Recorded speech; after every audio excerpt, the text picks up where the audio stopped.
Okay, so the question is about the ending, whether Eric is transcending, achieving transcendence somehow at the end, or if it's the end of a downward spiral. Yeah. Well, you have to think about death, and you have to think about whether it's the end, or is it transcendence, or is it the end of something. I think the movement of Eric in the movie is definitely at first an attempt to, he wants a haircut, but he doesn't just want a haircut. He wants a haircut from the barber who gave him his first haircut when he was a little kid, and who used to cut his father's hair. And so he's really going back into his past. I mean, that's the trip that he's on. And I see it as, on that trip, he's kind of deconstructing the Eric Packer that he has become, and in the hopes of reassembling one from scratch, from the beginning when he was a kid. And okay, let's go back to the past when I was a kid and live that life again in a different way, so that I can become a different person. And then he tries that, and I thought that Rob's performance in the barbershop was extraordinary. Really, he really becomes a child. He becomes vulnerable. He becomes sweet, and it's really quite touching, I thought. And that's him being himself as a child. But it doesn't quite work. It can't quite work, and he has to get out of there. He can't even let his haircut finish. He has to get out of there, and he has to try to destroy his life in some other way. Then that's sort of the way I see it. And suicide certainly is a kind of transcendence in terms of getting out of your own life. So a lot of people, that's their version of transcendence. You made him alone in a way. I mean, there was like an interesting decision you made to really specifically end the marriage. I mean, in the book, that was like one sort of small invention. Yeah, in the book there is a scene of reconciliation between Eric and his wife, and it's a scene that I felt was a fantasy of Eric's, and that it wasn't real. And I felt that it would not work at all on the screen. I mean, movies are, however surreal they might be, there's also a certain literalness to them that is unavoidable.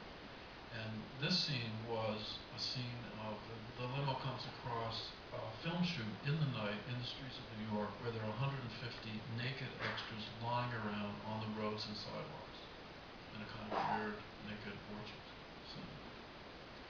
And Eric decides to join these extras and jumps out of the limo and takes off all his clothes and lies down, and lo and behold, he's lying next to his wife, Elise, who's also naked lying. And that's where they have their reconciliation, and they get back together, sort of. Yeah.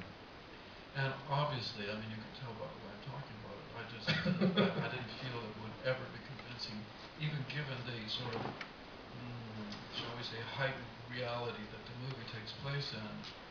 I didn't feel that this could ever work on screen at all.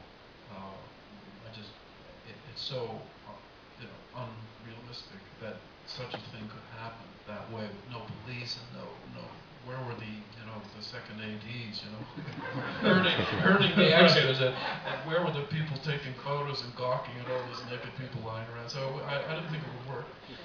So I really felt that was Eric's fantasy of reconciliation. In fact, a kind of very juvenile, sweet, sort of adolescent fantasy. And I didn't therefore have any qualms about leaving it. So actually I think the most sexually intimate scene is that amazing proctological exam. Which I read that and said, how is he going to do that and make it? It's hard to find the right camera angle. Yeah. Well, the funny thing is also kind of charming is that Rob has said in interviews that he had no idea that an prostate exam takes about 10 seconds. So he didn't know if this was realistic, the 6 minute. He said, Rob, if you ever have a prostate exam that takes 6 minutes, your doctor's up to something strange. Okay. A good pointer for everybody here. Yeah. Okay, just a few more, so we'll take one over here. Yeah, I had a question about the story seems so relevant to current events. Right. I was curious curious when you were filming it.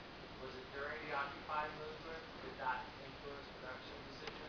But so the question was about this film is so relevant, and you know the book was written in 2003, and it sort of feels like very predictive. And then you made changes. But when was this written and filmed in relation to the Occupy movement? Yeah, I mean, when I first read the book, and wrote the script maybe 3 years ago, and Occupy Wall Street wasn't happening really then, but it certainly was happening when we were shooting and in pre-production. And beyond that, I mean, at a certain point while we were shooting, I got a text from Paul Giamatti saying, "You're not going to believe this, but Rupert Murdoch just got a pie in the face." And you know, he had just shot the scene where Eric was behind him. So even to that kind of detail, but you know, frankly, it had no effect on our shooting. I mean, our riots in the street are perhaps a little more obviously anti-capitalist. I think you could make a case for the Occupy movement is not being quite anti-capitalist. It's like to realign capitalism so that more people got more of the money. Whereas in our movie, there's a quote that, well, it's an allusion. It's not a direct quote to Karl Marx's Communist Manifesto. The manifesto begins, "A specter is haunting Europe, the specter of communism," and Marx wasn't. He was saying that in a positive way vis-a-vis communism, saying this is good that it's haunting Europe. Here we have specters haunting the world, the specter of capitalism, and it has a very different spin and a different tone. So even to that extent, I think the two movements, the one in the movie and Occupy Wall Street, they're not identical, I don't think. On the other hand, you know, what he says, what Eric says is, he said, you know, 2 hours ago, a global movement. Now what? Nothing. Fizzles out in the movie and disappears. And I don't know if the outrage that spawned Occupy Wall Street is going to dissipate quite so quickly. Okay, take one more back there. Go ahead. Yeah. So how often did you express your own interpretation of the subtext of the dialogue versus allowing the actors to discover meaning on their own? Okay, so how often did you impose your own subtext in the dialogue versus allowing the actors to find it? Well, I really, in a way, don't think about subtext in terms of dialogue when we're actually doing it. I mean, we really played it like actual people reacting to each other. And I don't rehearse, so I had no idea what was going to come out of anybody's mouth until I heard it, and I had never heard the dialogue spoken until we were actually shooting it.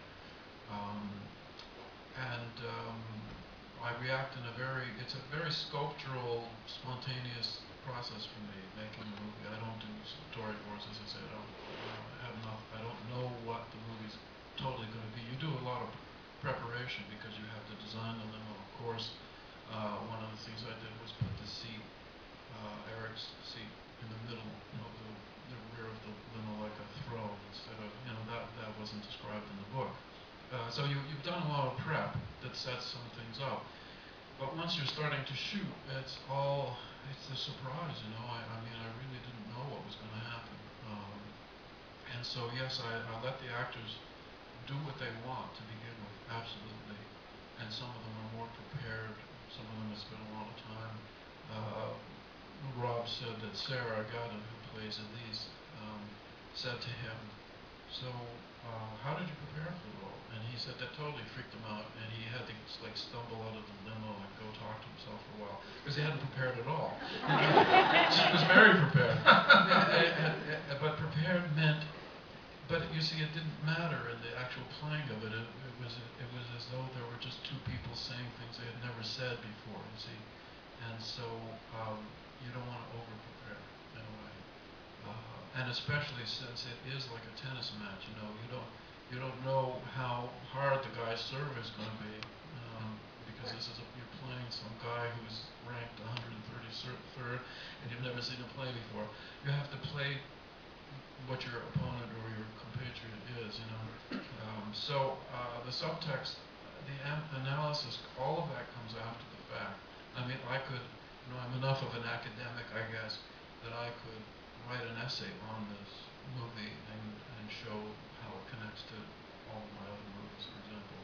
But when I'm making the movie, it's as though I'd never made another movie. I mean, I don't think about that. And likewise with Rob, sure, we need Twilight to get the movie financed, but when we're shooting the movie at night, nobody else around, just us, the crew, it's wonderful because all we're doing is making the movie. There's no